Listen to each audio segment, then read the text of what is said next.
Rescission issues will be among the topics as the House begins its business in about 50 minutes at 10 o'clock Eastern Time. The Senate will get underway with strike replacement at 9:30, coming up in about 20 minutes, 9:30 East Coast time, 6:30 for those of you on the West Coast, and our companion network, C-SPAN 2, as always, will have live gavel-to-gavel coverage of the Senate proceedings. Martin Scorsese. Yes. Film director, welcome to Washington. Thank you. What brings you to town? Well, today at 11:30 we'll be doing a press conference introducing two bills that have to do with the motion picture industry. The first is the Film Disclosure Act, 1995, and the other is the Motion Picture Authorship Act. And you hope to accomplish what? Well, for the first, we're dealing with, in the Film Disclosure Act, what we feel is needed on films that have been changed, for television or on airlines, and edited in any way, or time compressed, or images which have been compressed to fit the screen. We would like labeling on those films for the audience watching the presentation to understand that the original authors of the picture did not necessarily agree with these changes, so therefore they're not really watching the original. You know, what they're watching is a version of that original film. And we're talking about also colorization, that the film was originally shot in black and white. What we feel is important is to change the thinking and to make people understand that there are human beings behind this movie, that there is no, the way the labels are presented today, they're in a sense almost misleading, that in a way you get a sense of this strange overall corporation or corporate body behind the making of this picture, so that it's not specific, it's not on a human level. What we're really talking about is taking motion pictures and raising the level of respect and integrity of probably the greatest indigenous American art form, and giving it the level of respect that it deserves now in 1995, which is the 100th anniversary of the invention of motion pictures. And this is the perfect time to begin to literally change the thinking about what goes behind this, and literally take pride in a patrimony which is so extraordinary. Who's joining you in this on each side of the aisle?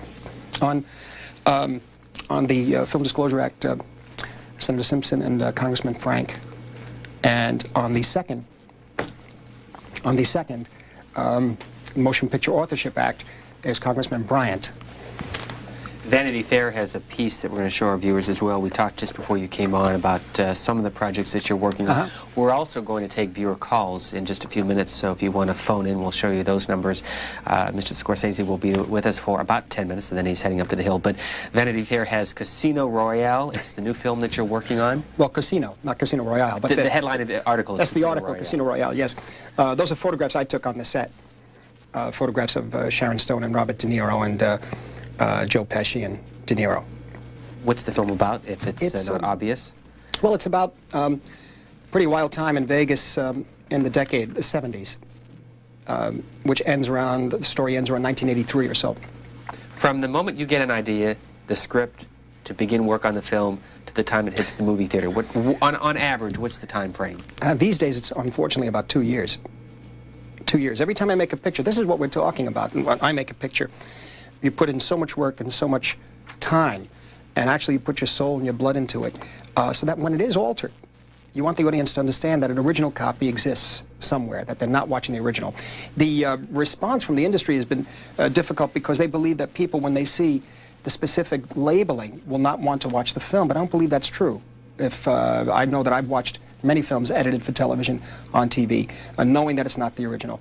We're also approaching a period where, witness Forrest Gump, where so much work can be done digitally on film that you're never really, many generations removed, you're never really going to know what was the original unless someone preserves that original, unless there's a stamp of authorship, and a stamp of authorship and a stamp of authenticity to say this was the original negative, this was the way it was originally photographed, these are the original actors. The digitalization today, you're not able to tell what's changed. And this is a very dangerous time, because who knows, more libraries could be sold into the hands of other governments, other countries, and then 100, 200 years from now, the film's altered, so that no generation will understand, the new generations will not understand what the original intent was. And I'm also sort of a history buff in the sense that you learn a great deal about a culture from the way they live, from the movies that they watch, or the books they read in the 19th century. You really do learn a great deal. And even, in a sense, not making value judgments of films or projects that you think may not be a top level, an A product. You find that 20 years later, several B movies, quote-unquote B movies, have influenced a whole generation of filmmakers or writers. Where's home for you? Where'd you grow up? New York, Manhattan. And how many films have you done? Oh, I think about 17 or so. Your favorite? I did one on my mother and father called Italian American, which was sort of a documentary. It's about an hour long. Basically, it was my mother and father having dinner. I was having dinner with them, and I just kept asking them questions about how they grew up, how they met, what life was like back in the 20s and 30s. They were born in 1912 and 1913 on Elizabeth Street in New York, where I grew up. And I learned a lot about them that day, and I also learned a lot about, again, history of the American immigrant, in a way, the people who immigrated to this country, you know. Martin Scorsese is in town for a news conference that will happen on Capitol Hill later this morning. Time for your phone calls. Richmond, Virginia, good morning. Good morning, Mr. Scorsese. Yes. One of America's national treasures. I called to ask you if you were trying to write for the screen for sort of the first time, what sort of things would you read? Whose titles? Who's written good, informative stuff on how to actually write for the screen on a technical basis? I'll hang up and listen. That's a kind of an interesting question, because back in the 60s there was a wonderful book by Lajos Biro, B-I-R-O. His first name is L-A-J-O-O-S, I believe, called The Art of Screenwriting. That was a textbook that we used back at New York University when I went to film school there at that time. It's really, there are a number of books that you can get, literally, that can show you the structure of a screenplay. I think it's very important that when one writes for screenplays, one doesn't think in terms of theater. One doesn't think in terms of the traditional 1 act, 2 acts, and 3 acts. Even though that's commonly talked about in Hollywood these days, the third act of this movie is not working. It's very difficult because, in a sense, a movie is usually composed, maybe a 2-hour film is sometimes composed of 5 or 6 sequences. And within those sequences, there are 5 or 6 scenes, and they have a progression of their own. I would tend to steer more towards learning how to deal with telling a story through images rather than through something which is based on a stage-bound approach, which is not necessarily bad either. I mean, if you get a strong drama that can move people, and if it's 3 people talking in a room for 2 hours, hey, that's pretty good. You know, if it works, it works. But I always try to tell people to try to think in visual terms. You may need less dialogue. You know, it's not that there's anything wrong with dialogue, but it's a matter of really writing for the screen. It's very different from writing for the stage. Another call, Erie, Pennsylvania. Good morning. Good morning, gentlemen. I just have a question. I'm a mother of 2 boys, and I think a lot of the concerns these days are on values and how the movie industry and TV reflects a lot of the values out there. Do you feel responsible at all as a director to make films and to see that things that you have responsibility for on film have moral standards to them? Or because we see so much that adultery is just kind of commonplace, premarital sex is very common, and a lot of us out here think that maybe people in those positions could be a little more responsible about reflecting what's moral. And I don't know what your personal religious affiliation is. You said your mom and dad were Italian. I think people really need to be more responsible about that. Can you answer that question, please? Yes, I understand. I understand your concern. My approach, I can only talk about it from my approach, which is that I usually tend to gravitate towards stories which deal with characters who do very bad things, really, and have very great flaws in them. And what I hope is understood by the audience viewing the picture is that they watch the journey of this person or these people and their lifestyle. For example, Goodfellas, which at some point was quite controversial, in the sense that it appeared to make the aspiring young gangsters look positive. It looked like a positive lifestyle. Now, if you watch the film carefully, it's a 2-hour and 20-minute picture. For the first hour, everybody's having a lot of fun. But I think it's important that you stay for the whole movie. For the next hour and 20 minutes, they pay for it.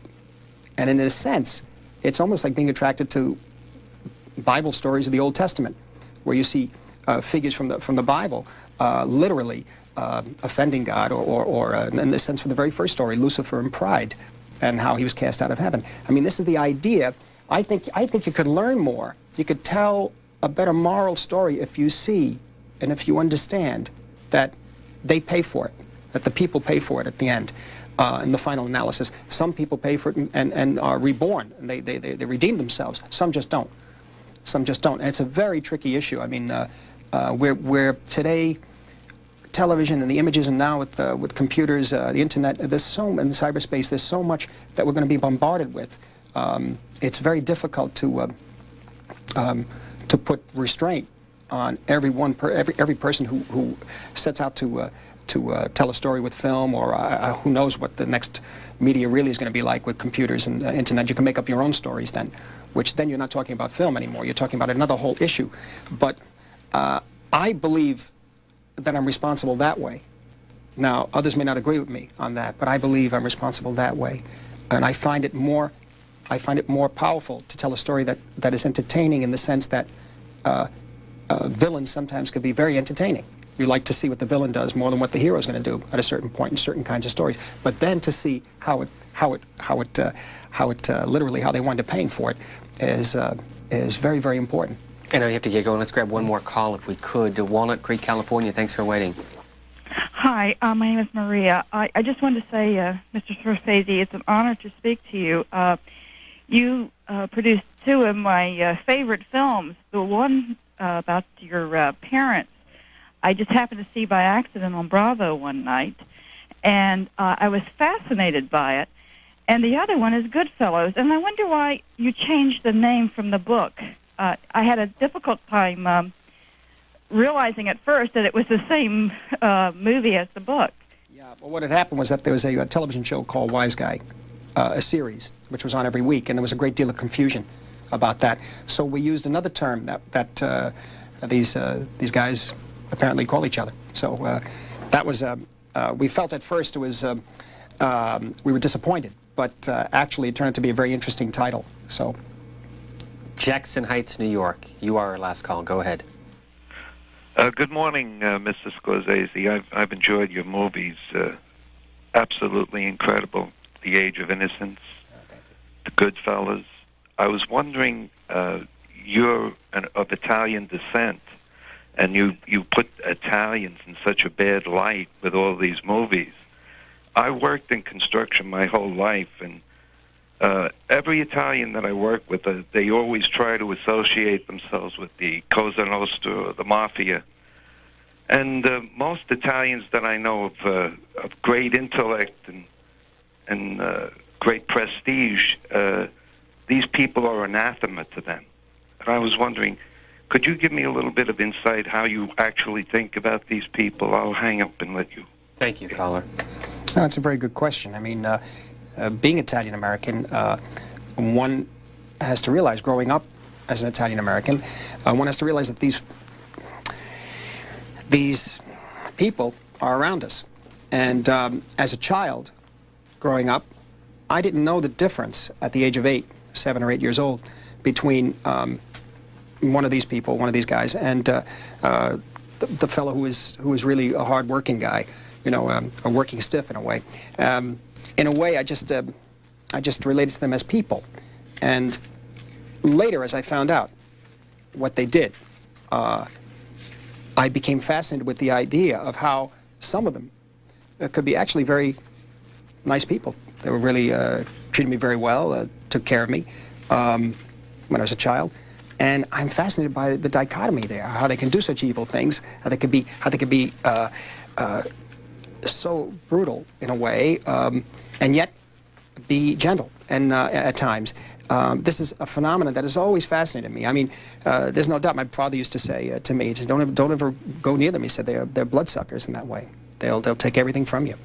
And it was a warning throughout my whole life that I had to live with, and I knew. That doesn't mean that they can't be excellent subjects for films or for books, for you to understand a little more about the human condition. And it's I'm just trying to deal with what I know to be the truth from where I come from. Final question: how would you summarize the relationship between Hollywood and Washington? Well, I think it's really interesting. There was actually an act passed, the National Film Preservation Act, a few years ago, which actually, for the first time, establishes officially that motion pictures are an art form. And this is a really good step. I think it's going to take a long time, a lot of discussion, a lot of debate, a long time to protect motion pictures.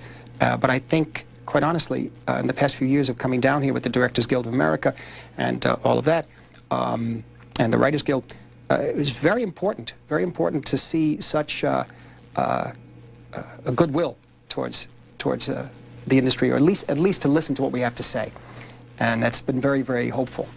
Martin Scorsese is now working on his new film Casino with Joe Pesci, Sharon Stone, and Robert De Niro in town for a news conference later this morning. It will be held on Capitol Hill. Yes. Thanks very much. Thanks very much for joining us. Thank you. Act. And you hope to accomplish what? Well, for the first, we're dealing with, in the Film Disclosure Act, what we feel is needed on films that have been changed for television or on airlines, and edited in any way, or time compressed, or